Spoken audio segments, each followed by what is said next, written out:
नमस्कार किसान भाइयों, स्वागत है आपका मेरे इस YouTube चैनल पर। तो किसान भाइयों, आज की जो वीडियो है, यह वीडियो उन किसान भाइयों के लिए है जिन भाइयों ने आलू की फसल लगाई थी और जिनका काफ़ी नुकसान हो गया है, और जिन भाइयों की आलू की फसल बच चुकी है। तो आज इस विषय पर डिटेल में बात करेंगे, बने रहना वीडियो के अंत तक। और इसमें मैं आपको बताऊंगा कि मैंने आपकी जो खातिर ये वीडियो बनाई है, तो इसमें मैं अपना पूरा डिटेल में ये भी बताऊंगा कि मैंने खुद अपनी फसल में कोहरे से बचाने के लिए क्या क्या उपाय किए थे और उसका क्या फ़ायदा हुआ है।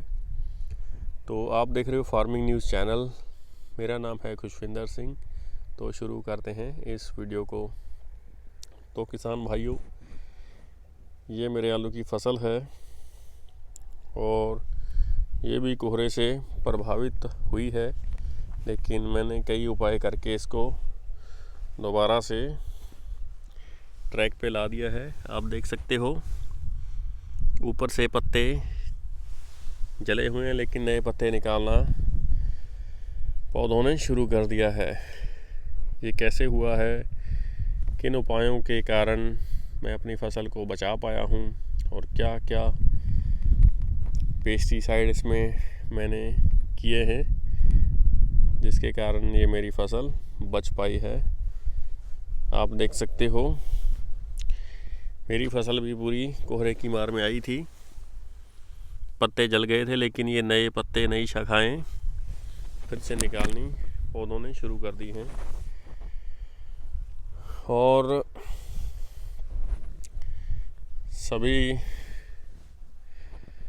किसान भाइयों से यही निवेदन है कि इस वीडियो को पूरा देखना बिना स्किप किए, तभी आपको ये पूरी जानकारी मिल सकेगी। क्योंकि कोहरे की मार है, अभी टाइम है, कभी भी इसकी दोबारा फिर से संभावना बन सकती है। तो अगर आप उपाय करोगे तो आप अपनी फसल को बचा पाओगे। तो सबसे पहला काम मैंने जो किया था इसमें, जैसे कि अपने सभी के फ़ोन में ऐप होती है जो वेदर फोरकास्ट की ऐप होती है, क्योंकि किसान भाइयों आप भी लगातार फ़ोन पे रहते हो, तो ये ऐप अपने फ़ोन में होना ज़रूरी है। अगर अपने सब्जी वर्गीय फसल लगाते हैं तो अपने को हर दिन का टेम्परेचर भी देखना होता है। तो सबसे पहला जो विषय है कि आपके फ़ोन में वेदर फोरकास्ट की ऐप होना ज़रूरी है, जिससे आप डेली का वेदर देख सको कि रात को कोहरा पड़ने की संभावना है या अपना जो टेम्परेचर है 2 डिग्री से नीचे या माइनस में तो नहीं जा रहा। तो सबसे पहला अपना जो बचाव करने का यही तरीका है। अगर अपने को पहले से सुबह ही पता चल जाए तो अपने दोपहर तक अपने खेत में सिंचाई कर सकते हैं या कोई उपाय कर सकते हैं। तो दूसरी बात है इसमें किसान भाइयों, मैंने इसमें सिंचाई कर दी थी। तो सिंचाई मैंने, जैसे अपने कोहरा 3 दिन रहा था, तो मैंने 3 दिन कोहरे वाले दिन तो की थी, और चौथे दिन जब नहीं पड़ना था तब भी की थी। उसका भी कारण बताऊंगा, और हर सिंचाई में मैंने सिंचाई के साथ क्या कुछ किया है उसके बारे में भी डिटेल में बताऊंगा। तो पहले सिंचाई पे जब मैंने कोहरा पड़ने वाला था, जो सिंचाई की थी उसमें मैंने कार्बनडिज़म, मैनकोजिब जो आता है, रेडोमिल, वो किया था इसमें। उसका अच्छे से घोल बनाकर छिड़काव कर दिया था। 400 ग्राम प्रति एकड़ के हिसाब से रेडोमिल लेकर छिड़काव कर दिया था, और शाम के समय फसल में सिंचाई कर दी थी। तो जो इसमें पेस्टिसाइड किया था ये भी काफ़ी प्रभाव दिखाता है, फसल को थोड़ा सा कोहरे से, ठंड से बचाता है। तो मैंने कार्बेंडाजिम, मैनकोजिब, रेडोमिल प्लस जो एक शैम्पू का पाउच इसमें मिक्स कर दिया था, ऐड कर दिया था कि जिससे पत्तों पर चिकनाई रहती है, बर्फ़ जमा नहीं हो पाती। आप प्रति ढोल की 20-25 लीटर पानी में एक पाउच, छोटा शैशे बोल देते हैं जिसको, 1 रुपये वाला शैम्पू वाली कोई भी पाउच मिला सकते हो। और दूसरे दिन मैंने फिर सिंचाई की थी। दूसरे दिन सिंचाई में मैंने सल्फ़र का घोल बनाकर छिड़काव किया था। सल्फ़र के घोल में, सल्फ़र का जो घोल लेना है आपको वो 80% WDG वाला लेना है। तो इसका भी आप छिड़काव 1 से 2 किलो के बीच प्रति एकड़ के हिसाब में कर सकते हो।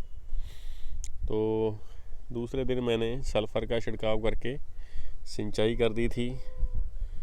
और तीसरे दिन फिर मैंने, क्योंकि मेरी जो आलू की फसल है, बेलें हैं अभी छोटी थी, तो मैंने 50 किलो प्रति एकड़ के हिसाब से यूरिया का छिड़काव कर दिया था और सिंचाई कर दी थी।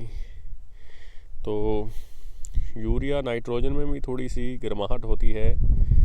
ज़मीन मिट्टी के संपर्क में आने पर थोड़ा सा जो टेम्परेचर को है वो बढ़ा देती है।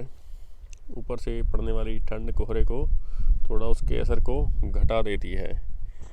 तीसरे दिन फिर मैंने यूरिया का छिड़काव करके सिंचाई कर दी थी। और जो अगले दिन पाला पड़ना था वो, उसमें कोहरे का जो प्रभाव था वो नहीं था, वो नॉर्मल ठंड रहने वाली थी। चौथे दिन भी मैंने सिंचाई कर दी थी।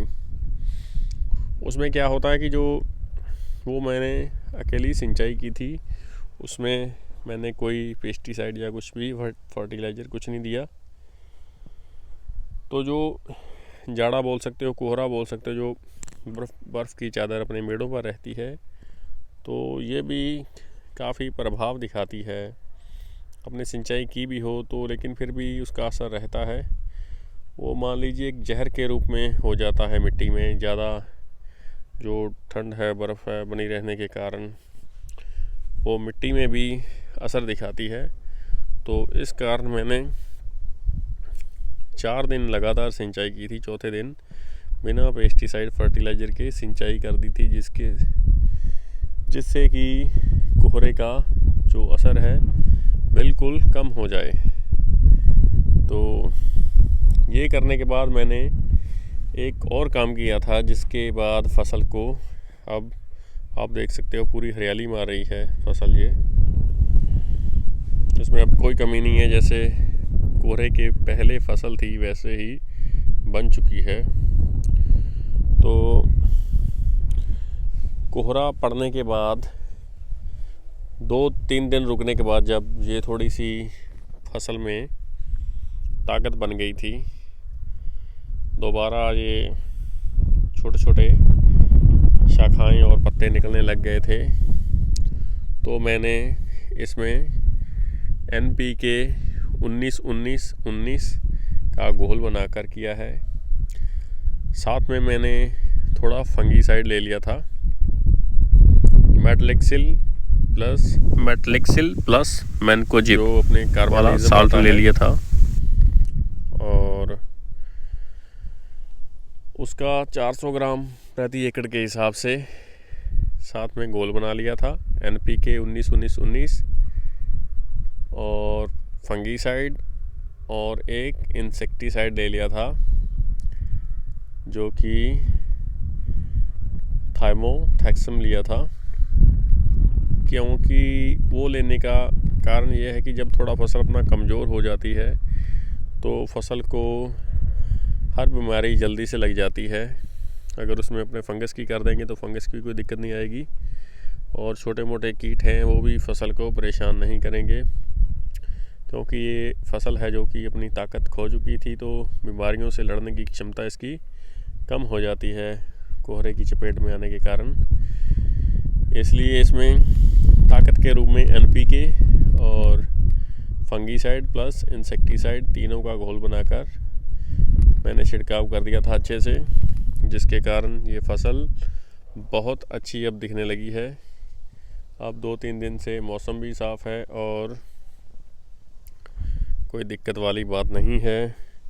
फसल ये लगभग 50 दिन के आसपास की हो चुकी है और अब इसे सिंचाई की जल्दी ज़रूरत नहीं पड़ेगी। पेस्टिसाइड भी अपने कर दिया है, फर्टिलाइज़र भी अपने लगा दिया है, तो अपना एक बार काम 10 दिन तक इसमें कुछ नहीं करेंगे। तो किसान भाइयों, आपको भी अपनी फसल का इसी प्रकार ध्यान रखना है। जो मैंने उपाय आपको बताए हैं आपकी फसल के लिए आपको भी वो करने हैं। तो ये थी आज की जो विषय था उसके बारे में पूरी डिटेल में वीडियो। तो मेरे इस वीडियो को ज़्यादा से ज़्यादा लाइक करना, शेयर करना और पहली बार चैनल पे आए हो तो सब्सक्राइब करना। अगर पहले से कर रखा है तो बहुत बहुत धन्यवाद। मिलते हैं अगली वीडियो में। बाय किसान भाइयों।